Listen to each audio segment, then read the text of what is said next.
Emperor, we come for you! We come for you!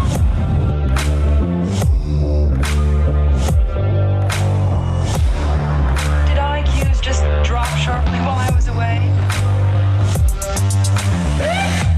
Long live the fighters!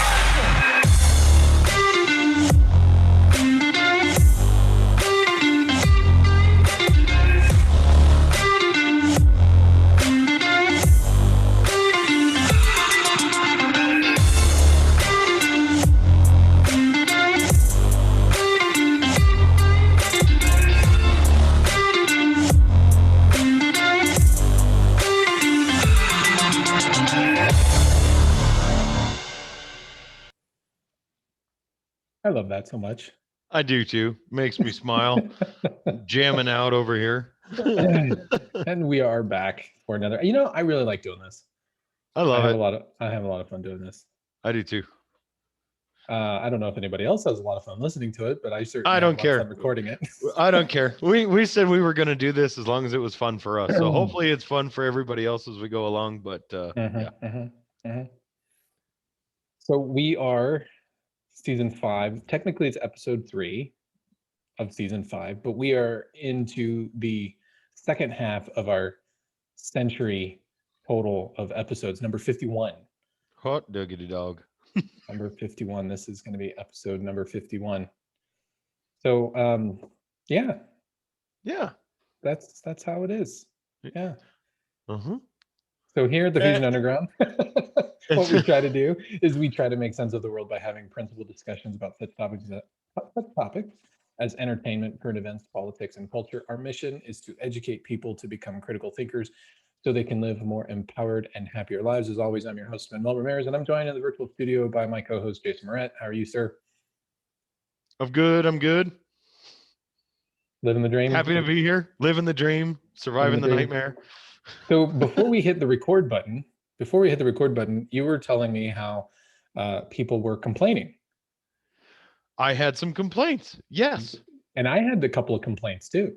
Did you really? I did have a couple of complaints that literally started with, what, no YouTube? That was it.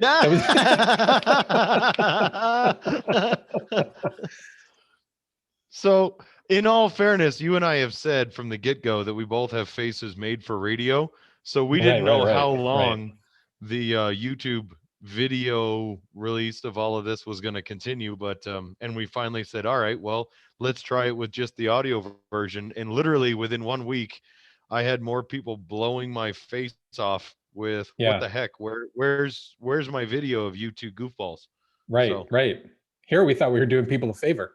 Yeah, I thought I was doing you guys a service.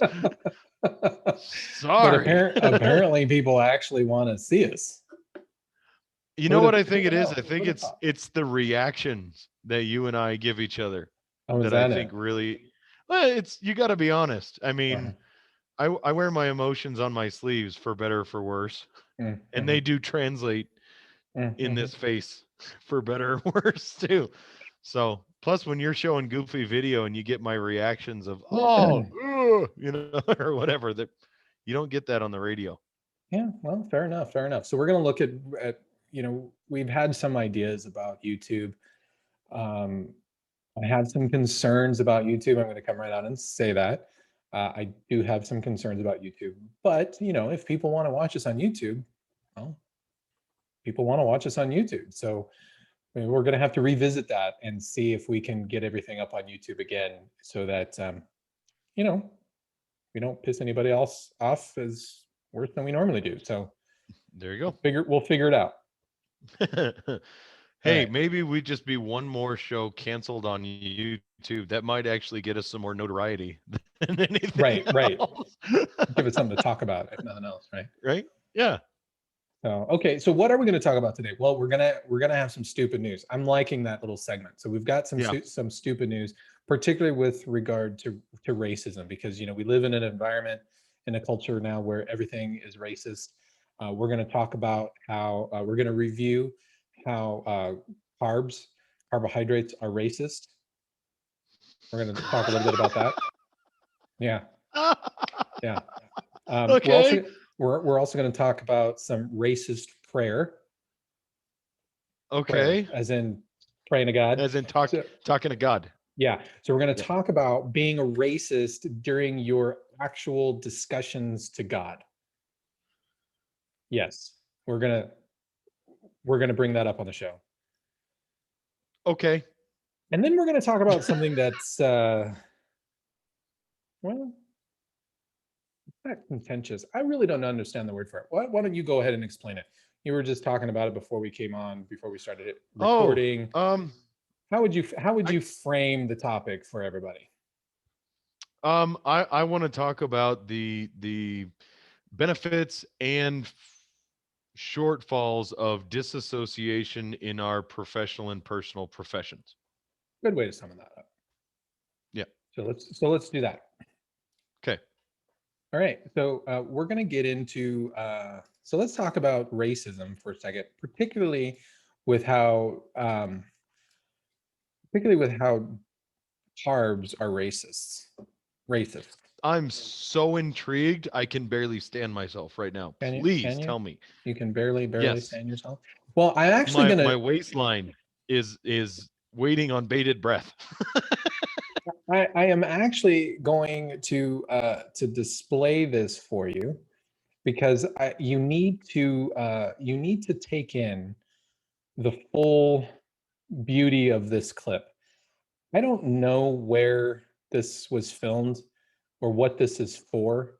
So I don't know if you can see my screen right now. There are quite a number of women, a few dozen women, on what looks like a television set, but it's like a round table, almost like you would see on Oprah. Yeah, and the floor says Black women on the conversation.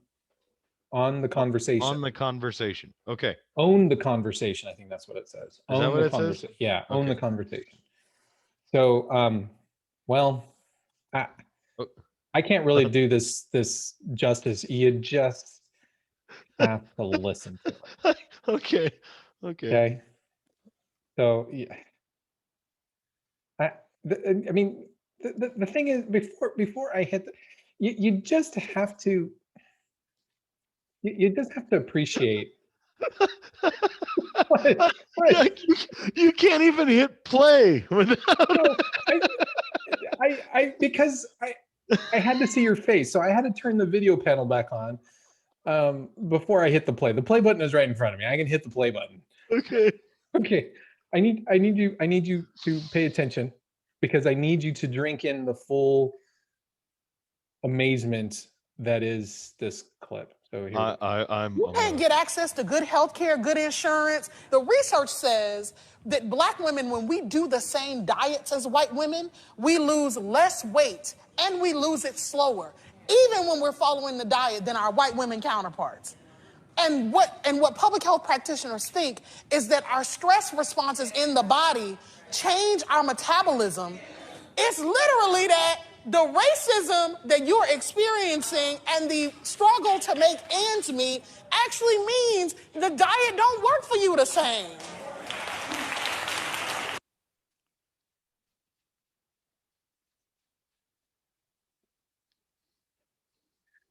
So fat Black women are fat because racism.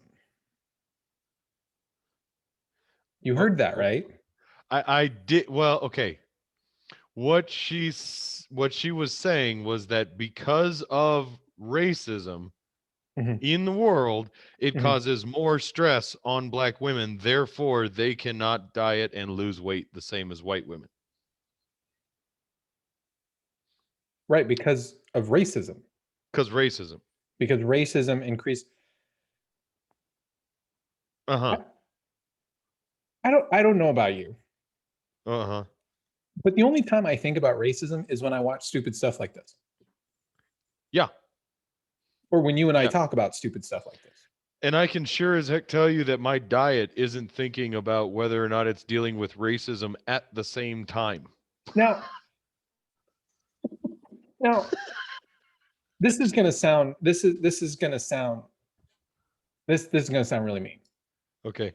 I want to just How much racism did these two women on the right here experience, judging by their own argument? Well, by the definition of black women who are obese cannot diet because of racism, then I would say these two women on the right-hand side see racism a whole heck of a lot. Yeah. It's like, and regardless put the of how Twinkies many down. donut shops they must pass along the way. I mean, come on. This is an example of, we're not going to be responsible for any actions that we perform on a daily basis. We're just going to create some argument here, arbitrary argument. My body can't process carbohydrates and sugars properly because I experience racism every day. You know what? You own a big portion. You own what you put in your body. You own whether or not you get up off the couch and you walk around the block a few times or go to the gym. You own all of that. You own how many times you put food in your mouth. I don't think white women are coming over to this woman's house and holding her down and forcing lard down her gullet. No, call me crazy, but I don't think that that's happening. No. Well, and I would say Hispanic Americans, they have to diet and do other things too to try and lose weight. And I don't know if the amount of racism is disproportionate to that of black women. And Lucy, you can speak to that better than I can. But do you feel that Hispanic women who are large are that way because they also experience racism and therefore cannot lose weight? No, they're overweight because, well, Mexican food is fattening. It's made with lard and cheese and tons of carbohydrates. Let's face it, enchiladas are great, but they're also not health food. Well, and look at where our obesity tends to be a bigger problem, and we'll take it out of a racial demographic, but just look at the deep South, where everything is fried and everything is chitlins and lard and yeah, and there's a lot of white people down there who are really dang big because they don't eat well and they don't exercise well. But that's their issue, not because they're But also keep in mind too, if we're talking about poorer communities, or at least inner city communities who happen to be around a lot of fast food, a lot of very easy takeout restaurants. Let's face it, calories are cheap in America. You can go to the local Circle K or QT and you can buy 5,000 calories for like a couple of bucks and stuff your face. It's cheap. So yeah, if you have a lot of inner city where the populations are poorer, well, they're going to get a lot of bang for their buck if they're just looking at dollars to calorie ratio. Well, sure. If you eat fast but that's food, a McDonald's, choice. Sonic, Burger King, whatever, 5 out of the 7 days a week, guess what? You're going to be that's huge. not dieting. That's going to be big. You're going to be huge, right? And they don't care whether you're white, black, Hispanic, African American, Native American, Hindu, Muslim. It doesn't freaking matter. It doesn't matter. Now, yes, there are there are going to be people that will hear this and say, well, body types are different. Of course they are. Sure, absolutely they are. I don't have the tall, slender build. I have to not eat because you know what? I like food. God damn it. I like the just the comfort of shoving food into my face.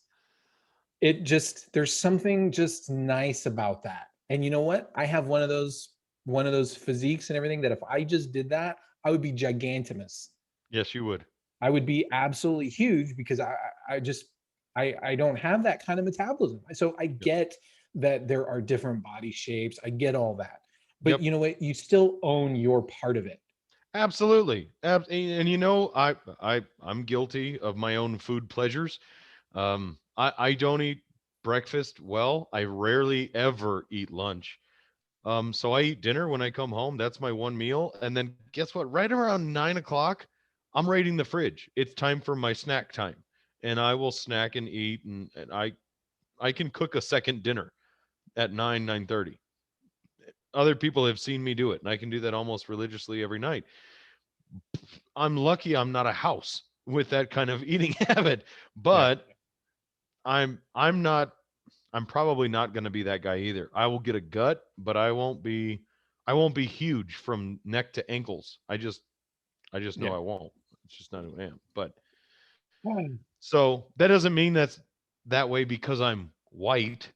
It's just not my body type. Yeah. And keeping in mind, when I raid the fridge at 9:15, I'm going for, sometimes I might have celery with like yogurt or crap like that, or not yogurt, but cottage cheese. That might be as fattening as I get. I'm not going and scarfing down a box of Engelman donut holes and followed up with a bag of chips. Well, good stuff. So let's extend this whole conversation on racism to prayer. Okay. Yeah, because talking to God, that's when I get them. At least that's when I'm honest. So that must be where my inner racism comes out.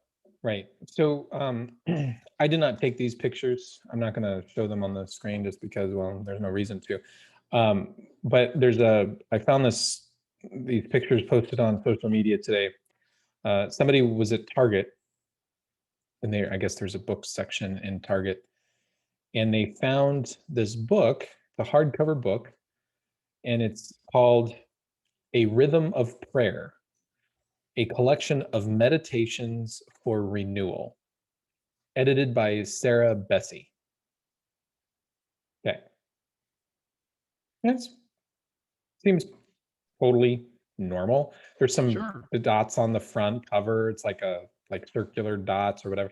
It looks, very benign. There's no person, there's no people on the cover or anything like that. It looks very benign until you take a look at, some of the pages in the actual book. There's a section here. So these are different prayers that other writers have written and now have been edited together into this single book. And one of the sections is titled Prayer of a Weary Black Woman by Dr. Shaniqua Walker Barnes. Okay. Get a load of this. It starts off, Dear God, please help me to hate white people. What? I will read that first sentence again. Yeah, because your microphone, I think, cut out there. I kind of missed you. So say that again. Dear God, please help me to hate white people. First sentence, right out of the gate. Blam. We're on our hate train, praying to God. It goes on and says, or at least to want to hate them. So even if you don't hate white people, you say this prayer asking for God to grant you the energy to hate them, or at least to want to hate them. Since when does hate in any way, shape, or form come from God? God is all things. So let's continue. At least I want to stop caring about them individually and collectively. I want to stop caring about their misguided racist souls, to stop believing that they can be better, that they can stop being racist. I am not talking about the white anti-racist allies who have taken up this struggle against racism with their whole lives, the ones who stand vigil for weeks outside jails where Black women are killed, who show up in Charlottesville and Ferguson and Baltimore and Pasadena to take a public stand against racism and police brutality, who are so committed to fighting white supremacy that their own lives bear the wounds of its scars. That is one sentence.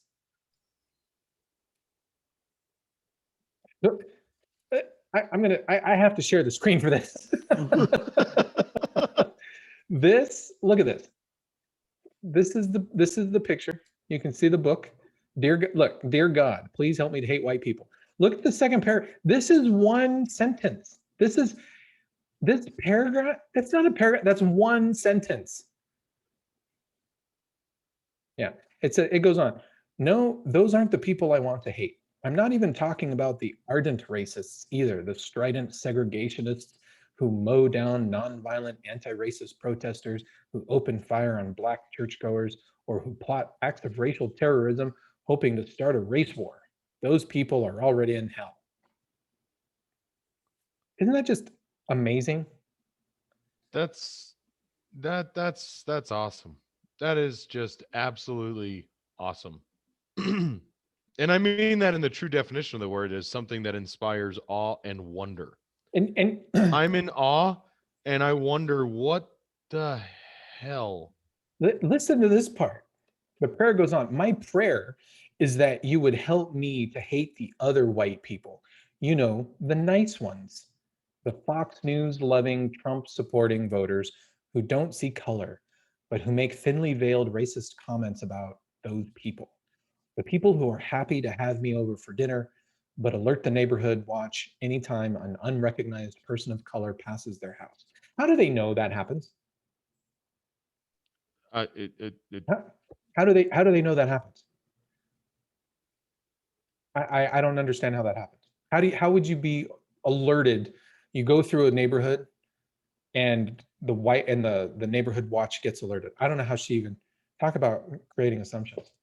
The people who welcome Black people in their churches and small groups, but brand us as heretics if we suggest that Christianity is concerned with the poor and the oppressed. The people who politely tell us that we can leave when we call out the racial microaggressions we experience in their ministries.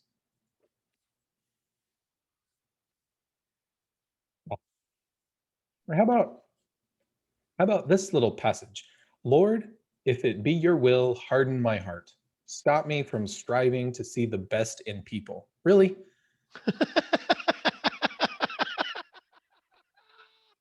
Really? That's what you're going to pray for? Stop me from being hopeful that white people can do and be better. Let me imagine them instead as white hooded robes standing in front of burning crosses. Let me see them as hopelessly unrepentant, reprobate bigots who have blasphemed the Holy Spirit and who need to be handed over to the evil one. Let me be like Jonah, unwilling for my enemies to change, or like Lot, able to walk away from them and their sinfulness without trying to call them to repentance. Let me stop seeing them as members of the same body. Wow. Right? Talk about dehumanizing. Actually, that's funny. That might actually tie into what I was looking at talking about tonight. This is just that's just insane.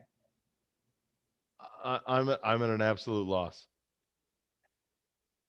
So let's talk about absolute loss. So this is a great segue into talking about your topic. Yeah. Well, and imagine, if you will, if that was written as a prayer of a weary white woman, sure, talking about Black people. Sure. Could you imagine the kind of outrage that would happen? Those books would be torn from the shelves. They would be ripped to shreds, burned, and the publisher probably sued, fined, and they would have to discontinue. I mean, if we can get rid of If I Ran a Zoo by Dr. Seuss for a loose implication, how is that not racist? How is that not racist? What? How about hold on, before we do this, we need a palate cleanser. Okay, thank you. Because I know that was really oh yeah, I know that was really heavy, right? So we need a good palate cleanser. So I have one for you. I have a good little palate cleanser. So let me just get this one ready here, because I think you'll like this. Okay, so here we have just a young woman. She's a weather forecaster on the local 5 news station, and well, let's just give it a whirl.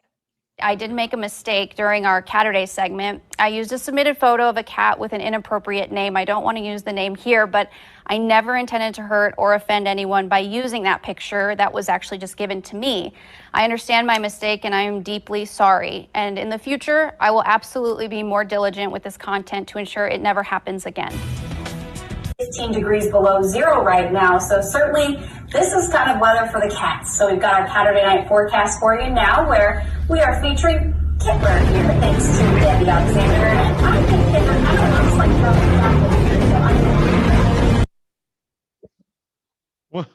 What? What was it? The cat's name is Hitler. Oh.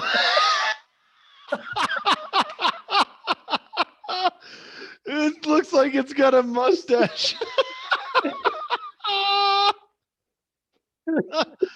So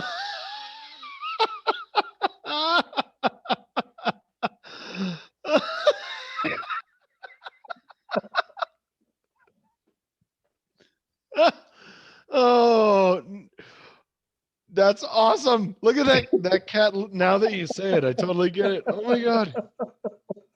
That's the coolest name for that cat with that face. I'm so sorry, but that's awesome. It's like the cat's name Hitler. So she had to go back and actually apologize for it. Oh, The cat's name is Hitler. Let's be honest here.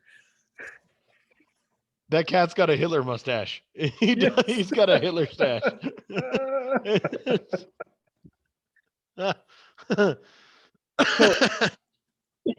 I guarantee you one person complained about that. And I guarantee you it wasn't even a Jewish person. No. Just safe money in No. Vegas. Safe money in Vegas. Wasn't even a Jewish person. No. I'd be willing to bet. I don't know 100%, but I'm willing to bet. I'm willing to wager that bet. No, I'm good. Anybody out there want to take me on it? I got 20. Says there ain't no way that was a Jewish person that lodged a complaint. The fact that she had to go on the air and apologize because That's somebody sent in. ridiculous. Now, you should have known, I guess. Like, she wasn't on the Fusion Underground, for crying out loud, right? She's on television. I guess if somebody sends you a picture of a cat that looks like Hitler, who's named Kittler, you probably shouldn't put that on television. But come on, that's funny. That's funny. Get over it, man. Goodness gracious. That's just downright funny. Why can't we're too serious? Get over it. For crying out loud. It's a cat. With a Hitler mustache. And they named it Kittler. That's funny. Very funny.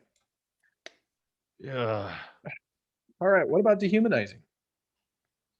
Dehumanizing. Yeah. Because Hitler did that. Let's talk about that. Why don't you yes, set the he stage did. for the? Why don't you set the stage for this topic? So my wife and I were traveling down to see my mom, taking the kids down to see grandma and grandpa, and we were actually discussing our family dog just passed away. So we were talking about, I guess, kind of a natural separation in that, and how hard death in the family is, even when it is your fur baby versus your immediate blood family. But she was asking, how people deal with that on a regular basis. And so I brought up, we were talking about healthcare, because I've worked in healthcare and I've been around death, unfortunately, more often than not. And I was saying that there's actually a disassociation, disconnection, and almost dehumanization in the healthcare profession in particular. Again, just using it as an example, not that it's unique to that, but when you have, and I told her, I said, when you're in healthcare, patients die, but people don't die. People don't die in the emergency room. Patients die. And she didn't understand what I meant by that. I did. And I think healthcare professionals out there, if you're within an earshot of me, you know exactly what I'm talking about. When you have somebody that you're a patient that you're working with, trying to treat, and they pass, the patient passes away. The patient dies. Mr. or Mrs. Smith don't. Bob, Jill, Joanne, or Frank, they don't die. Your patient does. And it's a disassociation, disconnection that I think is almost necessary in the profession to kind of protect the emotions and the psyche from getting too connected to the person as an individual, and allowing the emotions to be separated so you can treat the condition, treat the the injuries, treat the events, and should that inevitable worst happen, it allows the healthcare professional to separate and continue to treat others. I know that sounds callous from the human perspective, and it is to a point. It very much so is. But I believe that's essentially necessary in that profession to make sure that that person is able to focus on the ailments and the injury and to the mass of people who are there seeking treatment. Well, because what is the alternative? The alternative is you can't do the job.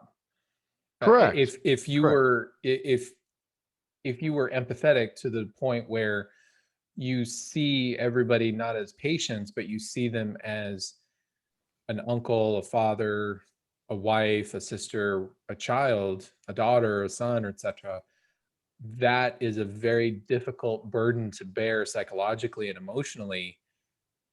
And for many people, it could become very paralyzing to the job. So you have to learn to distance yourself or compartmentalize so that those emotions don't overtake you. Because there's right behind that one person, if right behind that first patient who dies, there are 10 other people who need your help. And yes, that one person has passed away, but you have to put that somewhere so that you can carry forward and just be about your profession. Yep. Well, and it's, excuse me, it's interesting, you know, a lot of people are out there are trained in CPR or even how to use an AED. But you talk to people whenever there's a situation, especially in a family or even in a place of business where it's somebody where they work, unless that person is a healthcare professional, it seems like that training that you've had just kind of goes out the window and people lose their mind. And I think more than just it's easy to say, well, that's because you don't practice those skills. I got news for you. Unless you work in the ER or in EMS, you don't practice chest compressions and use of an AED on a daily basis in the healthcare profession. You don't. You go through your annual or semi-annual training every once in a while, but that's it. So it's easy to say, well, that's because you're not trained and you don't practice those skills. No, I don't believe that that's the case. Is that a contributing factor? Sure. But it's because in those situations, you automatically associate, you know, oh my gosh, Bob is on the floor. Whomever Bob is to you, that's Bob. It's not a patient. And if you've ever been in a family situation where somebody's collapsed or had an emergency, if there's anybody who's actually been in that healthcare profession, they all situations, you hear the same story. You know, so Jason came in and all of a sudden he like turned a switch and flipped modes. And all of a sudden he was in charge and barking orders and doing this and you go do that. And it was like creepy how different that person was. And I don't know if you've heard similar stories, but it happens all the time. It's not because that person's necessarily trained in that. It's because they've trained a disassociation from person to patient. Well, I think anybody can have that skill. I don't think it has to be in the medical profession. I think there are. Oh, no, absolutely. I think there are many types of professions or just people in general. I think there's a characteristic psychologically that certain people have to be able to go completely into work mode. Right? Sure. To switch from, okay, I'm just going to turn all of my emotions off and I'm just going to go into doing mode and take care of business. And I think there are people who have that capability. But if you choose to go into the medical profession, you have to develop that sooner or later. I think some people naturally have it, are naturally born to that. But if you go into any kind of an environment or any kind of a profession where essentially life could be on the line, you have to be able to, even if you're a salmon fisherman, you're dealing with life and death type of situations all the time, right? You can't just be Mr. Nice Guy all the time. You have to be, we're business and we're doing, and we're task oriented and we get the job done. And then we can decompress. And because what if somebody goes over the sea trawler in the middle of the Pacific, in the Arctic in December, right? You have to just react. You don't have time to sit and contemplate and be sad. Right. And you talked about when you were working in the Navy, you know, it's it's business. You follow procedures, you follow your job. It is absolutely precise in what you have to do, because if you don't, you make a mistake, people die. Sure. I mean, so it doesn't matter about your those and set those aside. Yeah. But so there's some benefits to this, to this ability in human beings to compartmentalize. We can do these very difficult jobs, such as being working in an emergency room, being a firefighter, or what have you, being a first responder, right? The types of scenarios that those people encounter on a daily basis can be pretty darn gruesome, and they have to be able to carry forward. But I think there's a darker side that can emerge from this capability, or from this ability to deal with your emotions this way. Yep. No, and so yeah, we talked about some of the benefits. And I do think that there are, like you said, there are professions that is inherently necessary in order for those jobs to get done, which those jobs are necessary. However, with that, I guess, disassociation from the human condition, and oddly enough, I think your prayer that you were talking about actually mirrors that a lot, is you forget that people that you can actually use that same skill, if you want to call it that same mindset, to treat other people who, I guess, may not agree with you or maybe on the other opposing side, as not human. You can disassociate that to a point. You and I talked about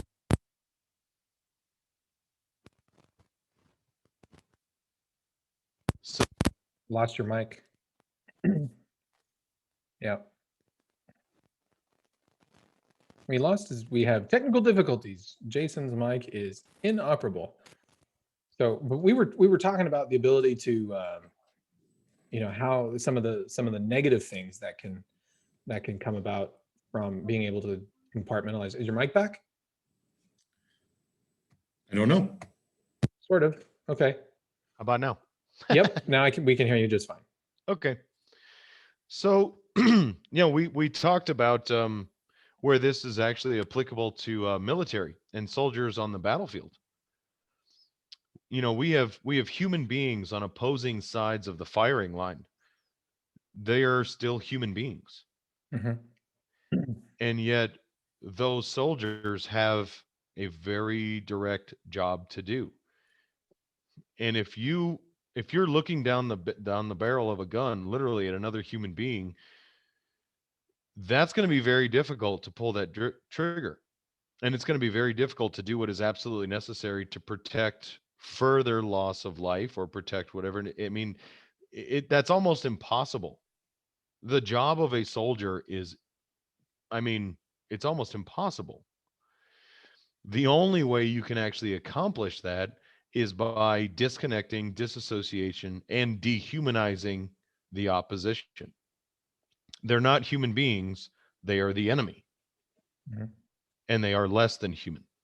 They are not human. Well, we saw this during World War II. All you have to do is go out to Google and Google like World War II anti-Semitism propaganda. Okay. And this was, what you'll find is you will find cartoons, drawings, etc., depicting Jews in very monstrous type of forms, over exaggerating facial features like their nose, making them appear as if they're like vampiric or even werewolf-like qualities. Propaganda where they're lurking in the shadows, almost like they're hunting. You'll often see in World War II propaganda, Jews, these pictures where Jews are coveting children, like they're going to take and eat your children or something like that. And all that was done to dehumanize the Jews and make them less than human, to literally make other people, non-Jews, see the Jews as not even worthy of human compassion, sympathy, etc. And by doing that, it became very easy for the population to rat out on their Jewish neighbors, turn them over to the state. There were people in Germany, Poland, etc., that they knew Jews were disappearing. They knew they were being sent away. They knew that Jews were being murdered in massive droves. And they were willing to turn their fellow Jews over to the police so that they could be murdered. So we've seen this type of dehumanization before.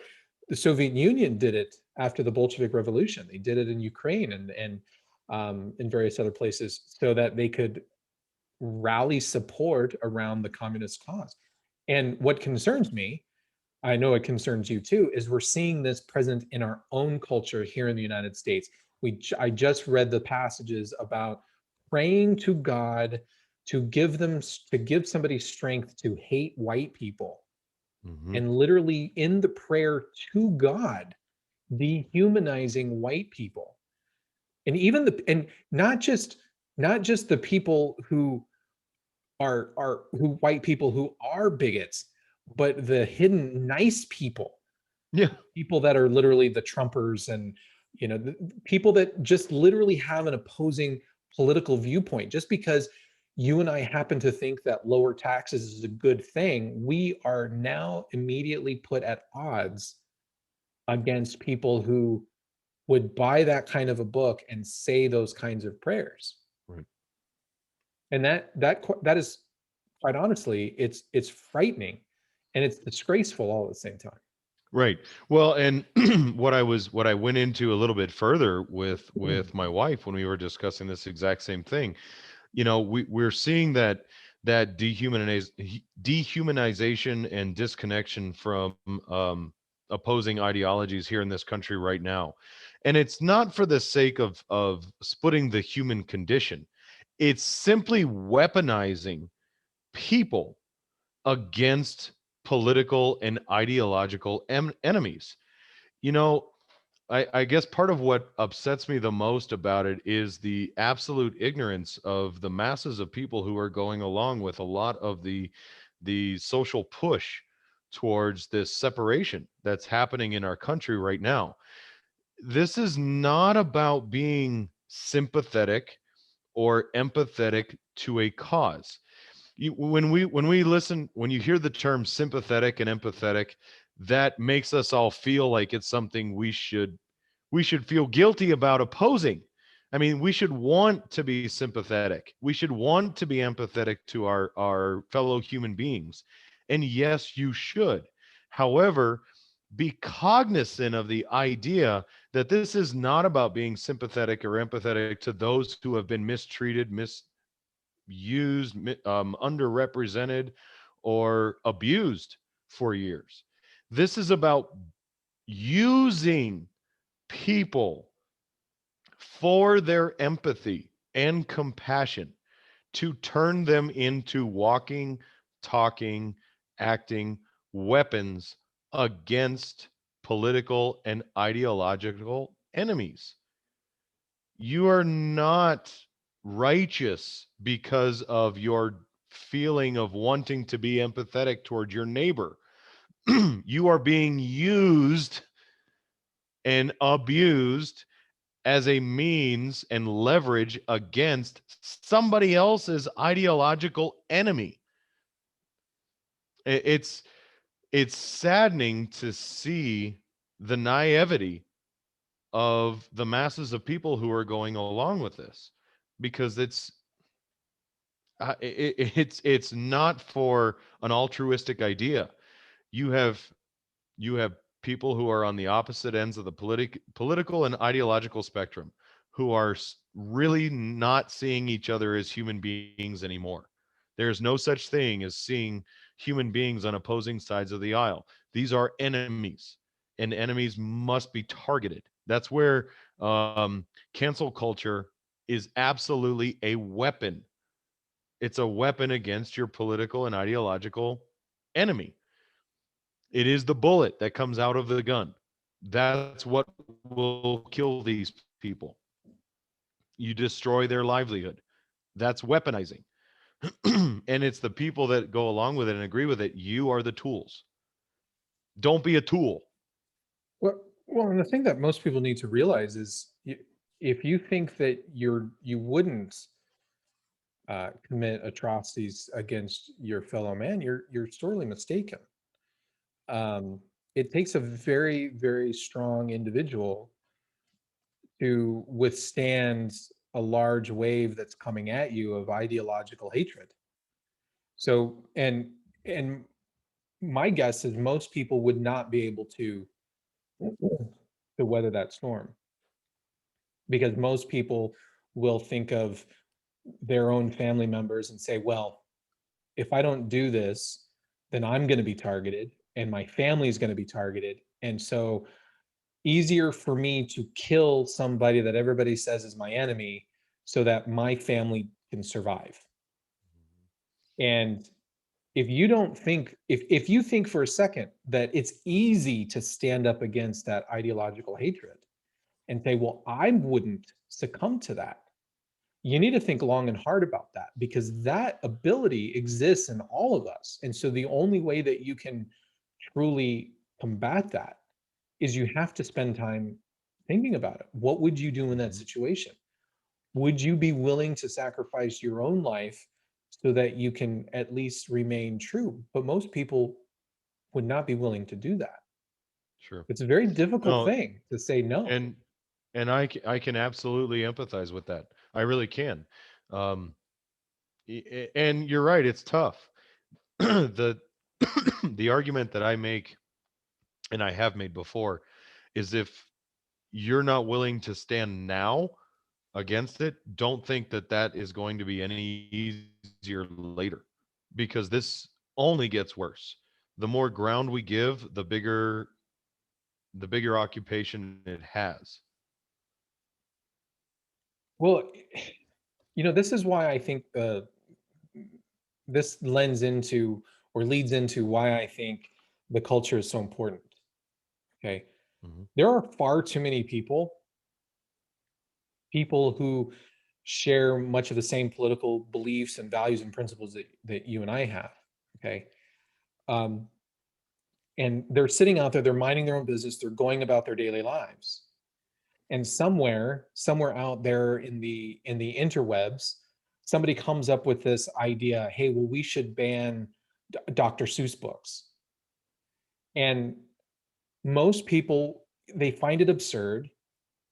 They feel there's no reason to do that, but they don't say anything. Right. And they say, well, it's just a Dr. Seuss book. But it's never just a Dr. Seuss book. Right. Every time you clam up, every time you shut up and you just say, well, just give it to him, just let him have this one thing, what you're doing is you're retreating.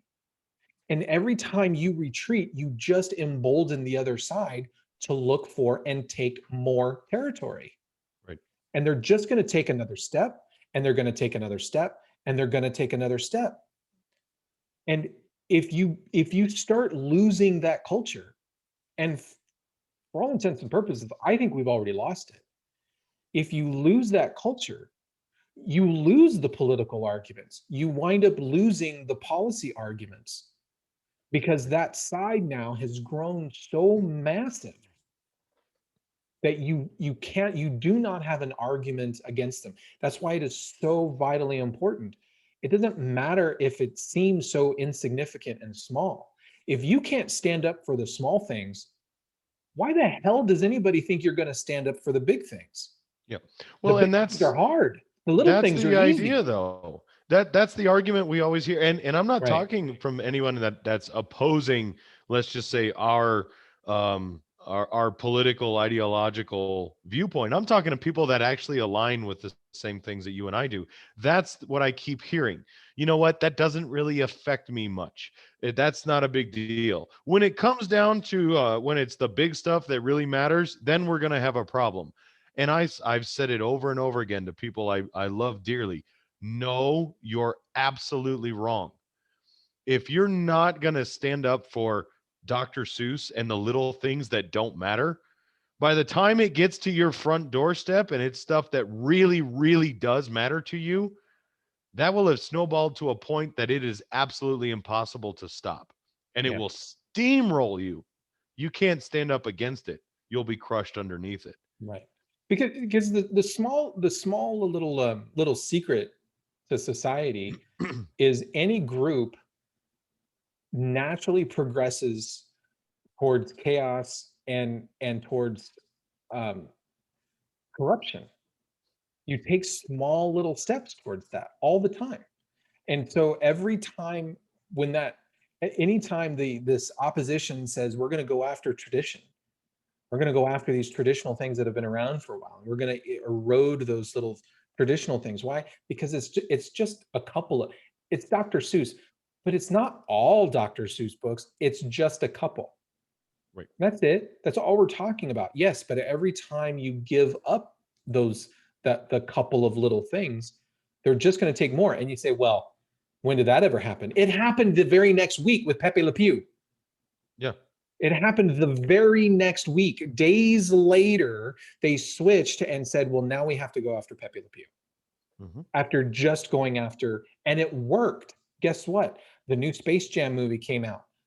Warner Brothers came out and they removed Pepe Le Pew because of all of the gyrations around Dr. Seuss and all of that.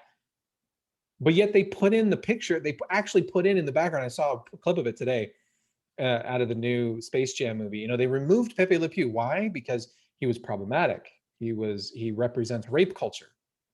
Rape culture. Yet in the background in one of the scenes, there's a scene where there's all these different characters in the background during one of the games or whatever. And in the background is the original rape gang from A Clockwork Orange. No. Yes, you can see that because that property is owned by Warner Brothers. And you can see 3 of the characters dressed in their white suits with their bowler caps on, cheering with the larger crowd. This is the original rape gang. There's a 5 or 10 minute rape scene in A Clockwork Orange. Yeah. Now, but I don't know whether Le Pew is bad. Are you? I don't know whether me? to be disgusted or actually applaud Warner Brothers, because that was either a complete oversight, which I'm then disgusted, and you guys removed Pepe Le Pew, and therefore I'm disgusted to heck with you, Warner Brothers, or somebody deliberately put that in there as a big middle finger to all the anti-rape culture jackasses, in which case I have to slow clap. Yeah. If that's the case, you get a slow clap from me. Well done. So again, if you can't stand up for the small things, why on earth are you going to stand up for the large things? And if you say, well, the small things, they don't really matter. They matter a lot. Yeah. They matter a lot because by the time you say, okay, now it's time for me to fight. Can you imagine if you're playing a game of chess and every single time your opponent took one of your pieces, you're like, oh, that piece wasn't that big of a deal. Oh, that piece wasn't that big of a deal. I'll get them later. Oh, that piece wasn't a big. Eventually, you're going to run out of damn pieces. Yeah. And you're not going to be able to win the game. Right. Right. Unless you stop and think, wait a minute, did I give that piece to my opponent, or are they just taking it from me? Right. There's a difference on that strategy. And yes, you have to give some ground in order to gain some other ground. Right. But you don't give up on the traditional stuff. Well, and that's just it. I understand the idea. Well, okay, we'll give a little, but there's got to be I'm going to take on the other side. Correct. That is the retort in chess. Yeah. Yes, you might sacrifice a pawn, but that's so that your bishop can then advance on the king or queen on the opposing side. Right. That's not just, I'll give up my pawn, so maybe they'll just leave me alone and we'll get to move pieces around the board together in peace and harmony, prevailing for, however long we decide we want to play the game. Right. Nobody plays chess that way. This goes. No, we don't play chess by just casually moving pieces around and not taking anything. Well, if they just take that, if they took that one pawn, so they're not going to take any more pieces. No, they're going to come back and take another piece. Well, they took that other piece now. Oh, well, let's just move pieces around. We're just going to push these. To what end? The opponent here is playing a game. Yep. And they're taking away the cultural icons that are your chess pieces. And if you, at some point, you're going to wake up one day and you're not going to have any chess pieces left. No. And that's what's happened to our culture. That's what's happening to our society. And you will hear checkmate. And that checkmate is where you have no moves left to provide sanctuary for you. Right. You are surrounded. You are out of moves. They are going to overtake you. And that is where we're headed. That's where the idea of compassion and empathy being used to weaponize the masses, it's happening. And we're allowing it to happen. And the idea that this dehumanization and disconnection is being implemented amongst social media and the mass media so that anybody on the opposing side of the aisle is no longer a human being and they are an enemy. It's plain as day as soon as you actually take a step back and look at it. When's the last time you saw these people from another place? No, it's those people. Listen to Kamala Harris and AOC talk about some of these poor people. No, they say those people when they talk about their political opponents and their ideological opponents. And how many cultural battles did you give up? Have we given up as a society and just said, "Oh, that's just a little thing, no big deal." Those little things, those little defeats, all those little retreats have now summed up to a book being published that says, "Dear God, let me hate white people." And we are okay with this. And what is the next step from there? You don't have, Right. you don't need us to draw the dots, but it's very easy to start putting it together. We've already had people in media, journalists saying that gulags were not that big of a deal, and Republicans and Trump supporters should be sent off to gulags for re-education camps. We've already had, right after the 2020 election, we had people like AOC come out and say that the entire South needed to be re-educated. Yep. The writing is on the wall, and if you keep giving up all of these little tradition battles and everything like that, because, well, it's just Dr. Seuss book, you're eventually going to wake up and you're going to be the one in the gulag. Yep. Yeah. All right. Good talk. Yeah, good talk. All right. Thank you, everybody. Thanks for listening. Again, keep an eye out on YouTube. Remember, you can find all of our stuff at fusionunderground.net. I'm Manuel Ramirez, and he is Jason Moret. You've been listening to the Fusion Underground. Peace, we're late. Have a good night.